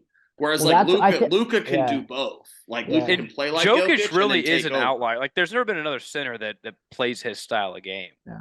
But I think it's true. And I mean, Sabonis is. I think that's Luke. To your point, I think that's what's proving it. It's great in the regular season because he can do everything, and he's not taking this big, okay, we need you to go out and score 30 a game, and then this game, okay, you got to match up with this guy, and you also got to average 30, 10, whatever. But in the playoffs, it's game 5. It's a swing game, and it's the fourth quarter, and it's like I need you to score the ball. Yeah. I feel like they give it to I don't even think he's the guy. Like if on that, I think it's Jamal Murray. I think they're giving it to Murray. They need a bucket. If they need a bucket, they're giving the ball to Murray. They're gonna run a pick and pop or pick and roll, but Murray's the guy they want to take the shot, and I think that's the problem. Yeah, and I mean, at the end of the day, like the MVP, it's a regular season award. It does not correlate with that's the issue with this MVP though, and it's like he's already won 2 in a row, and there's a list of 12 players. It's like Wilt, Russell, Bird, Moses Malone, Magic, Jordan, Shaq, Duncan, LeBron, and Giannis, and Steve Nash. He's the only other one, and it's like the other 11 or the other 10 guys on that list outside of Nash and Jokic are 10 of the top 15 players. Like all of them are within the top 15. And then there's Nash and Jokic. Now Jokic is about to go into an even greater realm of just Bird and I think Wilt. It's Bird, Wilt, and Russell. Like I think that's it. And I think it's like Steve Nash only won 2. That's what we're saying. Yeah, Yeah, he won. Yeah, he did. Yeah, and that's what I'm saying. Like, he's already in this tier that Nash is looked on. Like, why are you in this tier? Like, you don't belong in this tier. Everyone Jokic else is already in there and about to elevate. Yeah, everyone else at 3+ has won a finals. Oh yeah, and he's in his prime right now. He's at least, and he hasn't even made a finals. No, and he got mauled in the conference champion or the Western Conference Finals the one time he made it. Yeah. No, and that's the thing with the MVP, and it sucks because honestly, if you look back at the last 3 years, this is his best season. He really should win the MVP award this season. Yeah. But it's the last 2 seasons that he shouldn't have. But now we're in the spot where it's like, okay, what do you do? Yeah, he's like, you screwed up the last 2 years. Now he earned it, but it's like, if we give this to him, like, we're setting a historical precedent that's only been eclipsed by like 3 of the greatest players ever. Yeah, and you're diluting what that award means, and that's the thing that sucks. Okay, well, it's the most valuable player, right? So, I mean, take Jokic away from Denver, and they're, I don't know, terrible. I don't want to say they're terrible. They're not very good. Like, I mean, right? Yeah. Who would be like? So, who's in the MVP running right now? Jokic, Giannis, and Embiid. Tatum, but he won't win it. I don't think Tatum's gonna win it. Take Giannis away from the. Yeah, I mean, give it to Giannis. Well, but I mean, that's the thing. Like, what happens when Embiid and Jokic play each other? Embiid mauls him. Yeah. Like, Anthony Davis mauls him. Like, and that's the thing. It's like, and like, I saw someone make this point, and not even referring to like two-time like back-to-back winners. It's and like, it was like, if you look at the entire history of the NBA, and it's like, you go through a decade and you look who won the MVP, that tells the story of the decade. It's like 60s, it was Wilt and Russell, and in the 70s it was Kareem, like, the entire time. And then in the 80s, it was Bird, Magic. In the 90s, it was Olajuwon and Jordan and Duncan and Shaq. And then in the 2000s, it was Shaq and Kobe and LeBron. Yeah, and all these guys, they have championships. And now you have Jokic, to back up like, that MVP to solidify themselves in the Hall of Fame. Right, and it's like, we're going to get to this spot and be like, who's this Jokic guy that just ran through and got 3 straight MVPs? It's like, I think if the MVP was like voted by the players, I don't think Jokic would win it. Like, Giannis would have won the last 5 years. Said, and I mean, like, Embiid bullies Jokic. Not that Jokic doesn't have good games when he plays him, but like, if the Sixers go, okay, Embiid, here, go get a bucket, he can do it easily. Yeah. And let me ask you this: should they change the criteria of the MVP, or is it just the fact that Jokic really is just kind of like a unicorn in the sense to where he, regular season wise, is the best type of player, but come playoff time, he's not the guy you really want. It'd be kind of hard to change the whole criteria of the MVP. It's like, almost like they've changed it from last year. Because last year, Jokic didn't have these stats. He has a statistical worse season than he did last year, and they were the 6th seed. And it's like, yes, he had injuries and he got his team to the plaffs. If that's the criteria, LeBron should have won 15 MVPs. Yeah, but like, that's never been the criteria. And last year too, Luka should win it this everyone year. was saying that if Jokic was on that Nuggets team last year, they'd probably be a bottom 5 team in the league. Which would the Mavericks. Yeah, take Luka away from the Mavs. But I also feel like it's the same time with LeBron. Like, Giannis could win it this year too. He could have won it last year, but I feel like they almost just want to spread it around. Like, Giannis won it back to back. He could have won it last year. They didn't want to give it to him. Right. And now Jokic is 3 years in a row, it's looking like. But then that's the weird thing, is they've always done that. They did it with Jordan. Jordan never won 3 in a row. LeBron never won 3 in a row. Shaq never won 3 in a row. I mean, the fact that has anyone ever won it 3 times in a row? Bird and literally Wilt and Russell. That's it. Yeah. Like, Jordan never did it. Shaq never did it. Yeah, and it's like, Shaq for a 5-year stretch was like the greatest player ever. Like, LeBron should have won top 10. 8. And a lot of people, and like anyone around the NBA today, like, no one says he's the best player in the league, Jokic. No, I don't even think most people would have him top 5. No, maybe top 5. Yeah, but not. It's debatable. And you would think if there was just like a sample size of behind this door, 3-time in a row MVP versus the field, it's like, okay, that guy's the best player in the league easily. Give me that guy 100%. Over anyone, and it's weird. Like, it just doesn't really make any sense. And that's the thing. Like when LeBron won his 2 in a row in Miami, they gave it to Derrick Rose the next year. Yeah, Derrick Rose was great. He averaged 24 points a game. Yeah. They've always done this, and now they're not doing it again, which is the weird part. So yeah. I don't know. All right. It's weird. Y'all want to take a little 5-minute break? I gotta piss real quick. Yeah, sounds good. And we're back from break, everybody. Alrighty, so we're gonna transition from the Jokic talk.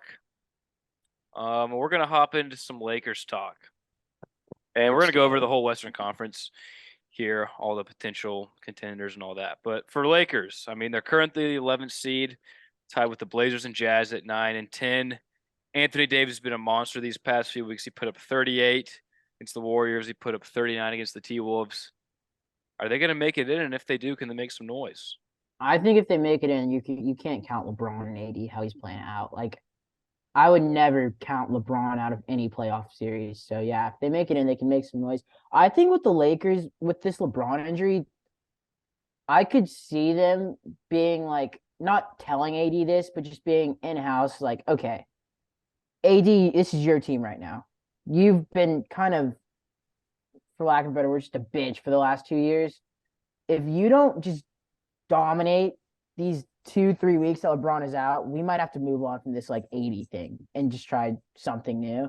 And he is. So yeah, I think if LeBron comes back, which he's not missing the playoffs. If he comes back and they make it in, they can make some noise. But the thing, okay, so there's no one in the West. If Anthony Davis is locked in, there is no team in the West that can stop them. Like that's been the story. Warriors That's been the story for like 2 years, however long he's been on the. No, Lakers. I know, but I'm just saying, like, if they're the 9 seed right now.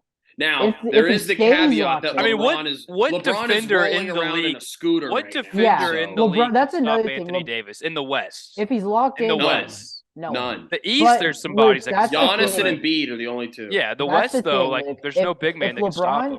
I think they're downplaying this LeBron injury. This dude he's rolling around in a scooter. Did you see him? He can't even walk. Yeah, Bronny's he's in a scooter. At Bronny's game, he's rolling around on a scooter. Like he might just be doing that for attention. I don't really know. But I mean, he did finish the game. Yeah, he finished the game. But like, I also wouldn't like. This is a big stretch for the Lakers right now, and I feel like if it wasn't serious, he wouldn't be sitting out. Well, they've been surging right now. Yeah. Post Westbrook. Okay, so they're the 9 seed right now. I think they're still like 2.5 back from the 8.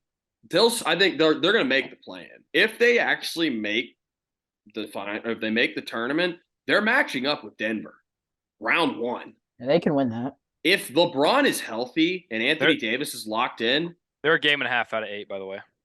Oh, that's it? Yeah. Fuck. I mean, dude, the standing jump us. The Lakers are 32 and 34.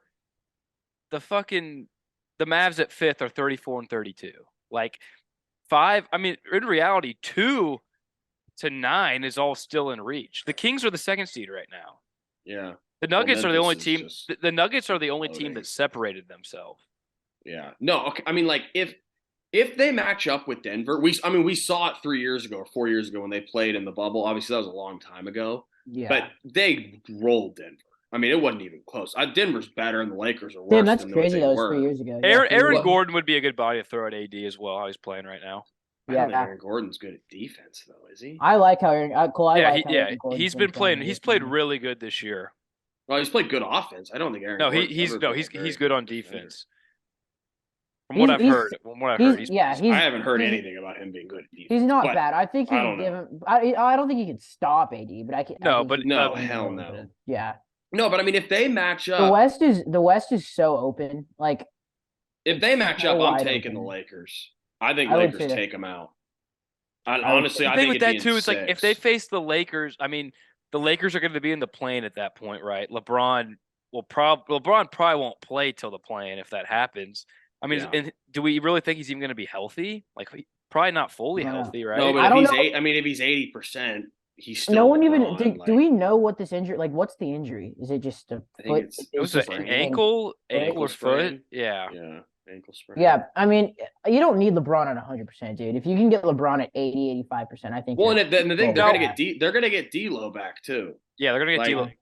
Well, and that they got Vanderbilt and Beasley now, who are literally two perfect fits for that team. Yeah, Vanderbilt's been playing really well. Austin Reeves Austin Hachimura Reeves is too. a good player, man. For what he's doing, yeah, He's a good bench role player. He's a good role player, yeah. For what he is, he's good at it. I don't know. I know we're gonna talk about the whole West, and I was gonna get into Memphis because of my take earlier. But yeah, the West is so open that anything could happen, especially if LeBron comes back and he's 80, 85%. They'll be all right. That's the craziest thing, dude. Like, to think about that. The fact that we could see like Lakers Mavs or Clippers Mavs as the 7 literally anything versus like the Kings and Nuggets or the Nuggets and like Grizzlies. Dude, it's like the Kings. There's a very good chance the 7 and 8 seeds could be favored. Kings are going down. Oh, they're total fraud. I think they look good. The Kings' offense is great. I'm not gonna say they're going. I'm not gonna say they're going all the way, but I think they look pretty good. I think they'll lose in 5-6 games max of whoever they play.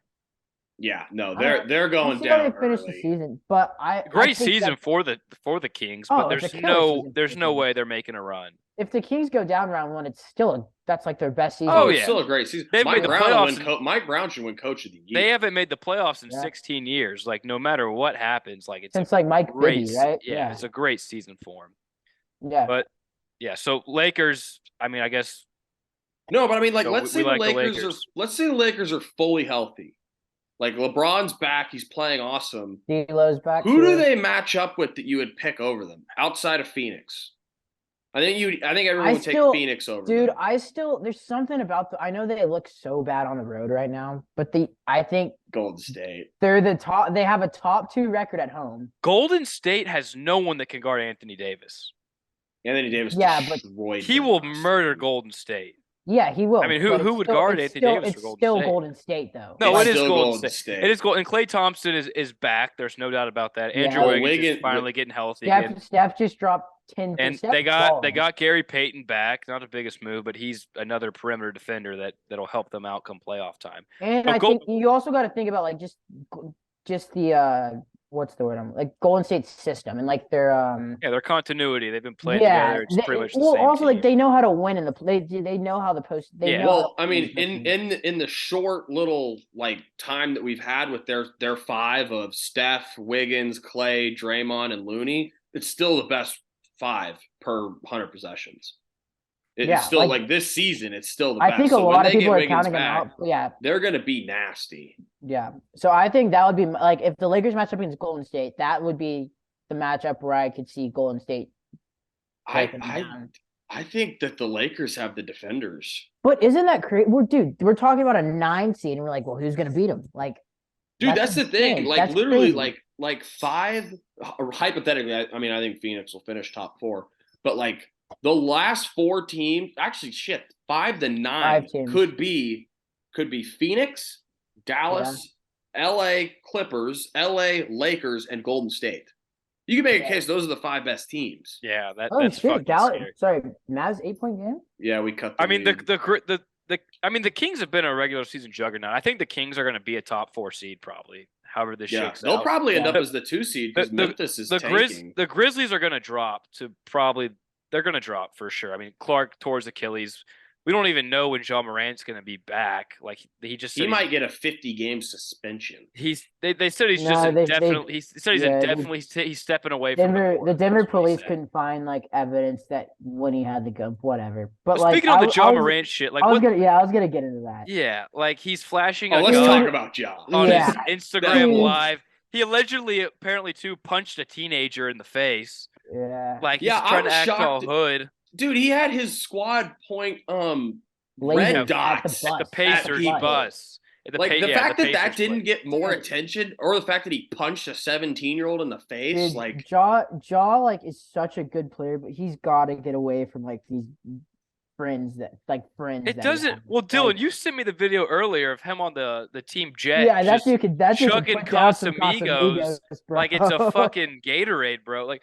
I don't know what the fuck he's battling right now. What he's trying to prove. I don't know what he's going through, but he's got it. He's obviously going through some shit. Like I think because that video I saw it and I was like, dude, that's not like a fun drinking. No, that's like you're drinking to just like no one chugs Casamigos like it's water and they're in a good state of mind. Like you don't just do No. that. Yeah, Just yeah. like Dude, no. even after a few drinks, if I take a shot of Casamigos, I'm like, ooh, Yeah, you know? he was not like playing just around, taking dude. it, bro. Yeah. No. It's like Yeah. I've heard a lot of people probably say this, but it's like you've never seen a guy who he's not even like from like the hood, quote unquote, however you want to put that. No. But he Yeah. makes it here now. He's one of the top players in the league, getting paid millions and millions of dollars.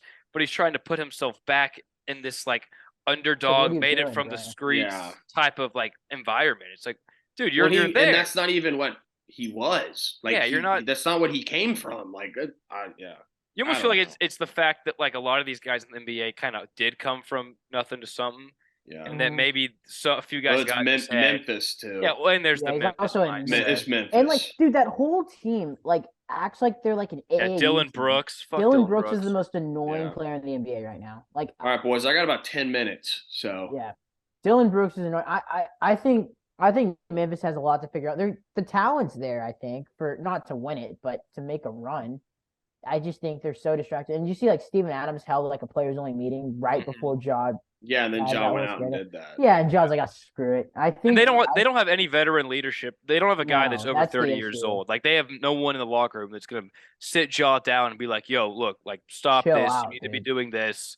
Like this is not how you fucking act when you're a top superstar in the NBA. You're not a fucking rapper, dude." Yeah, I Like, agree. Yeah. But so I think we're all out on the Grizzlies at this point. Like we don't even know if Jaw's playing. Like they're not a real. Yeah. Even if title he comes threat. back, there's so much just 100%. Yeah, there's so much Braden turmoil Clark there. he was a huge piece for them defensively and off the bench. Yeah. I think we could cross them off the list. I just want to say I don't think my take was bad. I just think I didn't foresee John Morant. Well, no, yeah, you didn't know that John 100%. Morant. You We didn't didn't know know John Morant was going to go full yeah, load. Yeah, we didn't know he was going to try to be like Tekashi 6ix9ine, slinging Yeah. drugs and Yeah. pointing guns at people and all this shit. Yeah. Yeah, We already yeah, kind of touched on the Nuggets, Kings. I mean, like we said, great regular year season for them. juggernaut, bro. Yeah, Great but year. they're getting bounced. They're not making a real run. Phoenix Suns, like my thing on it, the Suns, we kind of talked about them earlier, but this roster's built to win right now. They're not a very young team. KD's 34, Chris Paul's 38.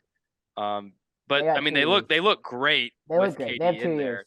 And 2 years to I win. don't see how, like, if someone was to give me $1 million and be like, you could bet this on one team to come out of the West, I don't know how I could not put that on the Phoenix Suns. You got to put it on Phoenix. Yeah, You I have can. to put it No on. doubt. Like I don't know how you don't.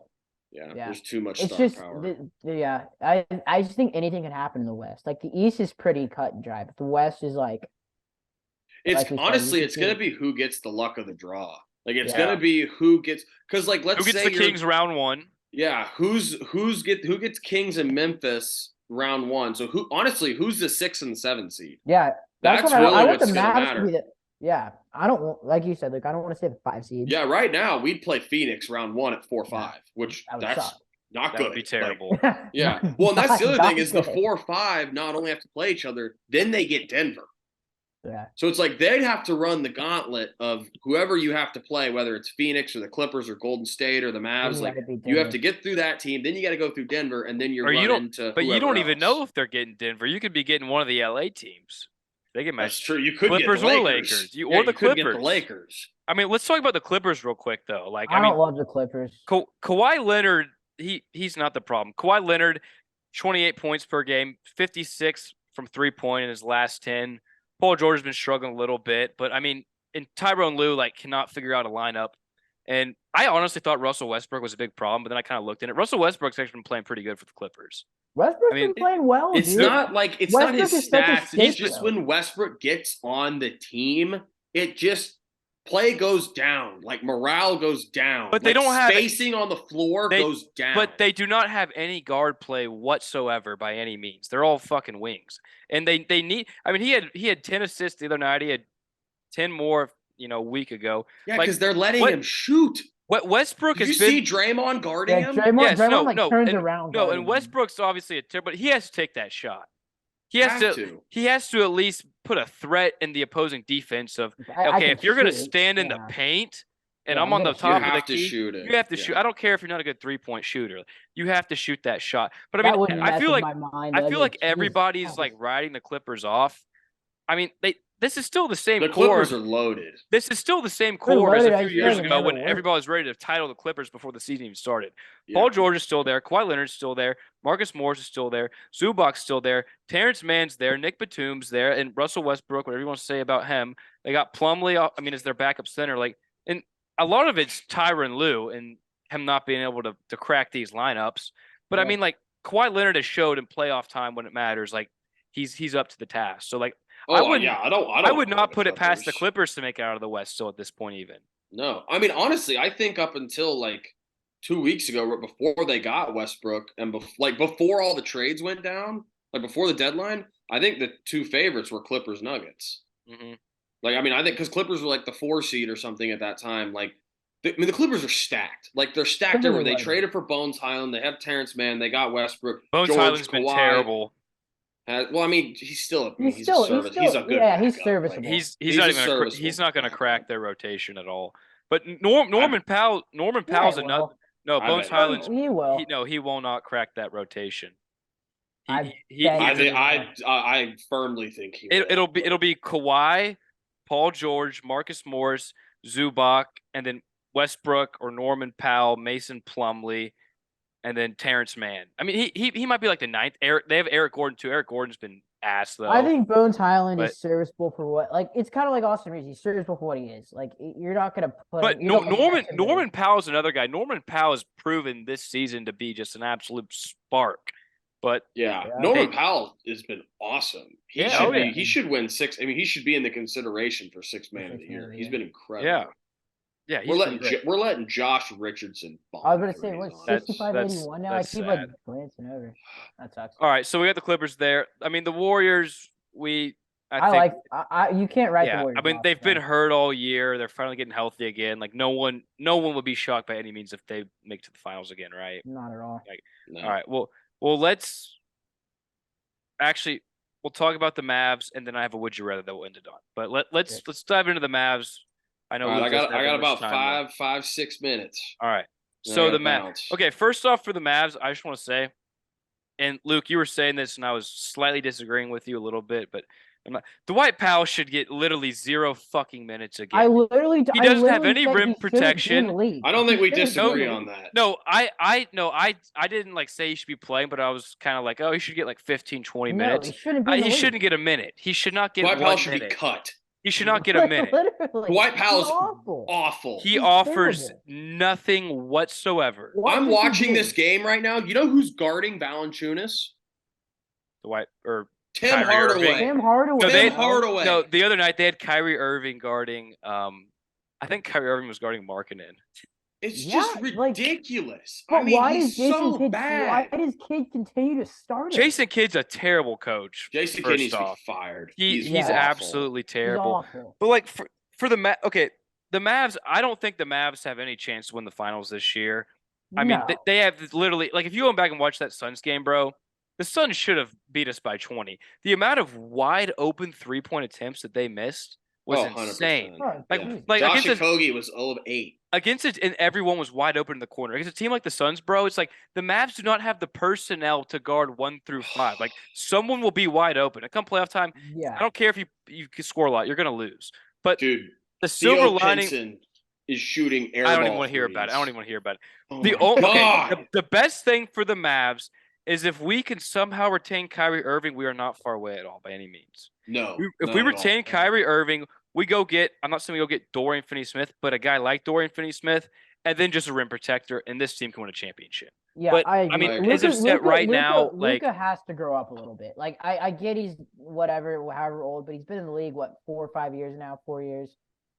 Dude, you've got to take the next step and be like, Luka needs to be the leader. He needs to get in people's face and get people to play defense. He cries. He doesn't play defense. Well, he needs to play defense himself. Well, that's what I'm saying. He needs to lead by example.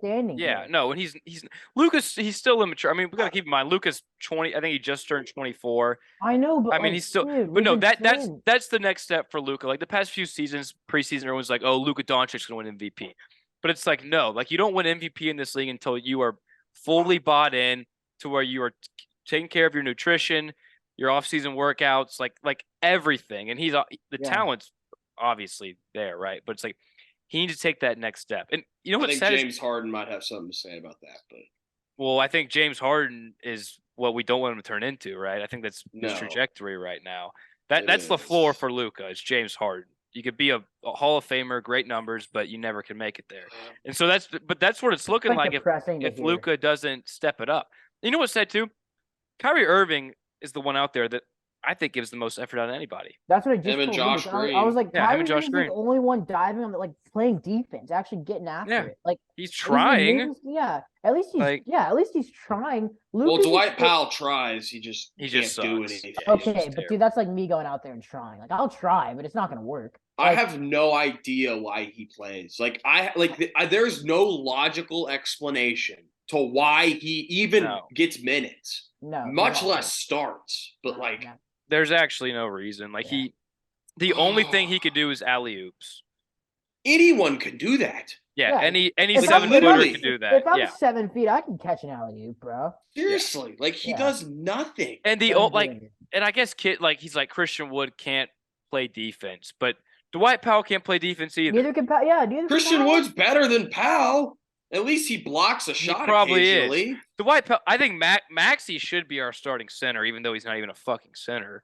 Yeah, He's our best rim protector. I mean, Maxey, the fact that JaVale McGee probably is, but I think they just view him as unplayable at this point. I'd much rather JaVale McGee play than Dwight yeah. Powell. I would too. And Dwight Powell's, that's saying a lot. but he's let not me answer good. this: is there any chance they can make the finals? Any No. glimmer of hope? Nick Wright actually. Yes. No. Yes. Yes. How If does for it- some reason the how does it defense happen? turns around, the How is it gonna defense turn- how is turns it gonna- around. But how?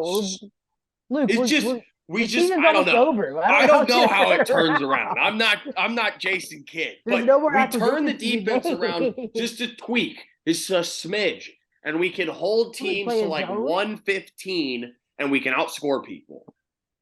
They're gonna score a lot. We possible. know they're gonna score a lot. That's given. But Yeah. like the Mavs are gonna have to average Honestly. 130 a night to make Yeah, it. that's tough. All right, Alright, boys. do Boys, I gotta run. No, hold on. Don't. You got 5 minutes. I know your gotta bedtime. go. I know your bedtime's at 8:45, but I give me gotta 5 go, minutes. man. Hey, I have a one. Would you rather? Okay. All right, let's go. Okay. So, would you rather have Donovan Mitchell or this player? Okay. Donovan Mitchell or Devin Booker? Ooh, that's a good one, Cole. I'm going to go Devin Booker. Yeah, I'm gonna go Devin Booker, but it's very close. The only reason I'm gonna go Really Devin Booker close. is because I feel like I don't know. He's a little bit of a better shooter, I guess. I'm gonna go Donovan better Mitchell. shooter. I'm not mad at it. I mean, just I've seen him. He's the one in Cleveland this year. I also living up don't to like all the Devin hype. Booker, so like I hate Devin Booker. Yeah. They're both Yeah. kind of mid at defense. All right, boys, I gotta run. Give me Luke, one more. Luke. There's 5 people. Just wait like 2 minutes, okay? Dude, all right. Come on. Donovan told you. Mitchell or Jaylen Brown? Jaylen Brown. Jaylen Brown. Donovan Mitchell. Donovan Mitchell or Trae Young? Donovan Mitchell. Donovan Mitchell. Oh. Does he I have got to you. shit or something? I don't know. I got you. Let's go. Why is it so urgent? There's like, yeah. wait, why, When you gotta go, you gotta go. why is Jaylen Brown easy over Donovan Mitchell? Do you think Jaylen Brown? I just think Jaylen. I think because he's the number 2 and he's still balling. Like, But could Jaylen Brown be the number 1 on offense like Mitchell's been for Cleveland? I think so. If he has the opportunity You to think do he it. could? Yeah. Yeah, I like Jaylen Brown more. I think Jaylen Brown better can at do defense. everything. He's definitely yeah. better at defense. I just think offensively Mitchell gives you more. But All yeah, go ahead. Donovan Mitchell or Damian Lillard? Damn. Damn. I agree with Dame. Donovan gonna get out of Mitchell Portland. or Kyrie Irving? Kyrie. Kyrie. I think Kyrie as well. Yeah, Kyrie's most. Donovan Mitchell or James Harden? Donovan Mitchell. Donovan Mitchell. Yeah, Donovan. For this season alone, I'm gonna go James Harden. James Harden's been great this season. I've been low on James Harden. I would like to say this. I've been low on James Harden for like past. 10 I've been years. low on him too, but he's averaging like 11 assists this year. He's been phenomenal. But okay, that'll wrap us up.